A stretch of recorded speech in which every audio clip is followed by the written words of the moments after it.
আগামী ত্রয়োদশ জাতীয় সংসদ নির্বাচনে পুলিশ কর্মকর্তাদের নিরপেক্ষ ও পেশাদারিত্বের সঙ্গে দায়িত্ব পালন করার নির্দেশ দিয়েছেন প্রধান উপদেষ্টা ড মোহাম্মদ ইউনূস। তিনি বলেন, নির্বাচনের মাধ্যমে নতুন বাংলাদেশের জন্ম হবে এবং এই নির্বাচন ইতিহাসে দৃষ্টান্ত স্থাপন করবে। সকালে প্রধান উপদেষ্টার কার্যালয়ে ৬৪ জেলার পুলিশ সুপার সহ ঊর্ধ্বতন কর্মকর্তাদের সঙ্গে বৈঠকে এই নির্দেশ দেন তিনি।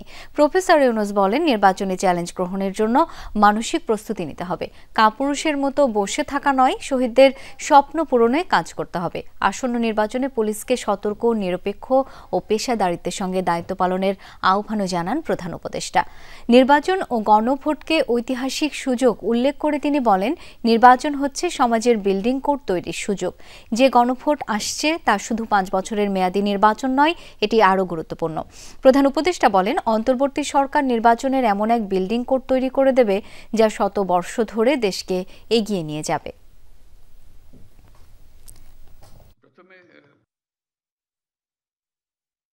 এটা ইতিহাসে যেন স্মরণ করে, বাইরের যারা পরিদর্শন করবে, আসবে, পর্যবেক্ষণ দল আসবে, তারা আমাদের খুদ ধরার চেষ্টা করবে, আমাদের এটা হয় নাই, ওইটাই ব্যবহার হলে ভালো হতে বলবে।